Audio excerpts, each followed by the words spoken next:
Aeroportet e Edi Ramës janë më keq se djegësat e tij.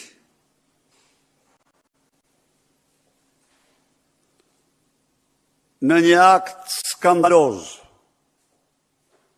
të pa precedent,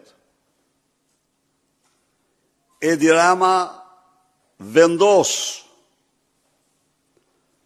që problemet midis dy partnerëve privat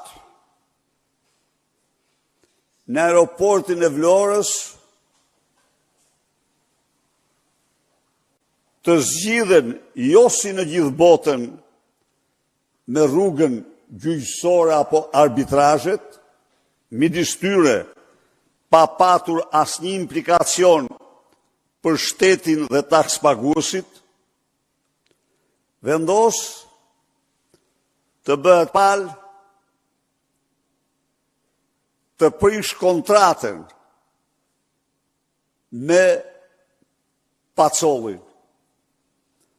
Prishja e kontratës me Pacollin nxjerr Edi Ramën dhe lubin e tij lakuriq para shqiptarëve, sa ato janë aksionerë. Se Edi Rama dhe Lubia, të cilët ndërhyjnë në sherrin, në grinjen, në diskordancat midis dy partnerëve privat, dëshmojnë se partneri privat i tretë i vërtet janë ata të dy. Dhe mbi këtë bazë merr përsipër aktin e pashembullt të prishjes së kontratës me koncesionarin. Në një kohë kur koncesionari është i gatshëm ta përfundojë aeroportin në kohën e duhur dhe ta vërë në funksion. Me këtë akt, Edi Rama vetëm se zbulon veten e tij. Sa ato aksione 40% të turkut, të kompanisë turke, ato janë për Ballukun, për Ramën dhe Ballukun. Sepse nuk mund të ketë një vërbri, nuk mund të ketë një akt kur që qeveria të futet në zjarr dhe të marrë tani përsipër gjoba që mund të shkojnë edhe 500 milion euro. Nuk ka çmendurime të madhe, por kjo bëhet sepse Edi Rama dhe Lubia janë aksionerët e vërtet të aksioneve të kompanisë turke dhe ata kanë përcaktuar për veten e tyre 130 milion euro biletat munguara. Çfarë ka ndodhur? Çfarë ka ndodhur ta dinë shqiptar? Nuk kam asnjë lloj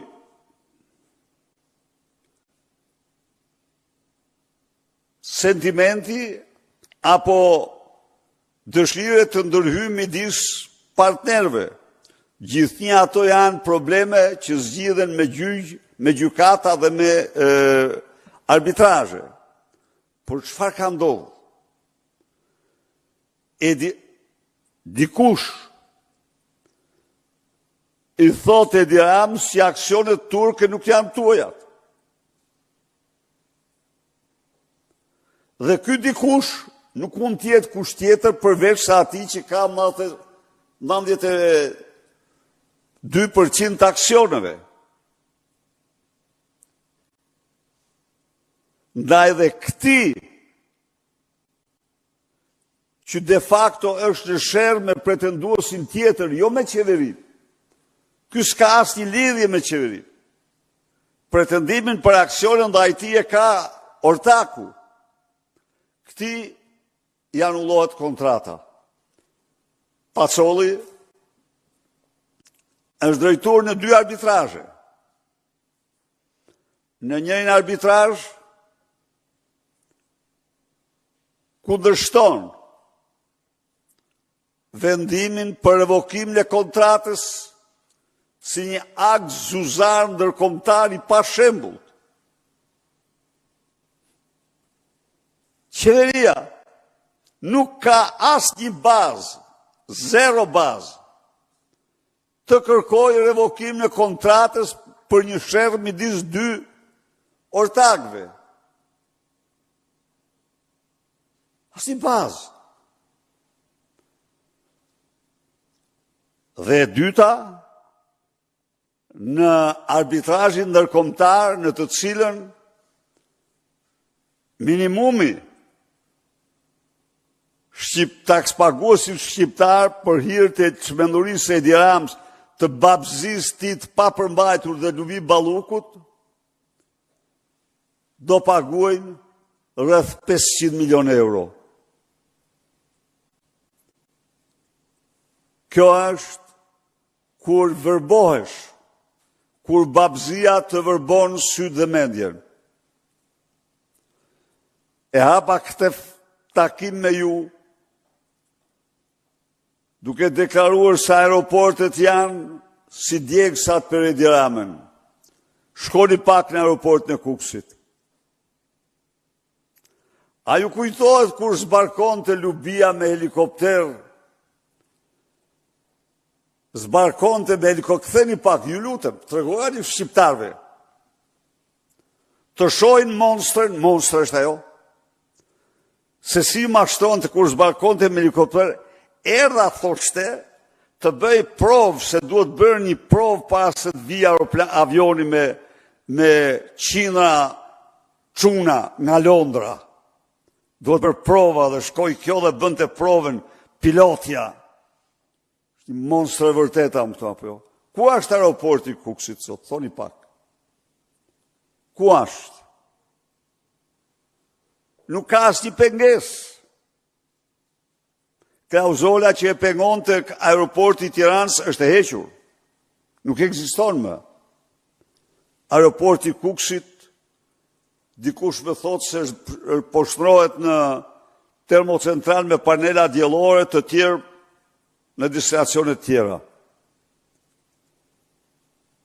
Pra loja me aeroportet e Edi Ramës dhe Lubis është një lojë turfe, po me pasoja financiare shumë të rënda. Shkoj atje, e inauguroj aeroportin e Kukës.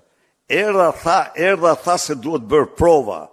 Zbriti me helikopter aty nxirja një pak. Të shojnë atë faqe zezë. Që mbrohet nga 33 mandate krimi. Nxirja një pak. Ta shojnë shqiptar dhe njerë. Monstrën e korrupsionit. Dhe tani ku është aeroporti? Tani janë aksionet. Aeroporti i Vlorës nuk do të ndërtoj kurrë aty. Sepse aeroporti i Vlorës shkatron përfundimisht habitatin e zogjve, e flamingove dhe zogjve të tjerë të asaj zone. Prandaj dhe ne spostuam atë, do ndërtonim te kthesa e Levanit. I njëjti grup që na tha ne se nuk mund të ndërtohet aty për shkak të flamingove dhe të zonës, i njëjti grup i tha dhe Edi Ramës në 2017. Jo, i tha, nuk ndërtohet. Ata e ndërtuar. Ku mund të pengohesh në ata para 130 milion vjedhjes bashku? Prandaj dhe ajo e merr çdo javë. E i thot 60% jeti në dosjet e mia. Absolutisht. Dhe ky sillet si Konstantini me dhoqinën. Keni parë, s'keni parë, shko një vdekur me të gjallë. E thot populli aty. Nuk e lëshon dhoqina këte. Harrojen. Jo, nuk e lëshon. Të dy do shkojnë bashkë, aty ku e meritojnë. Faleminderit.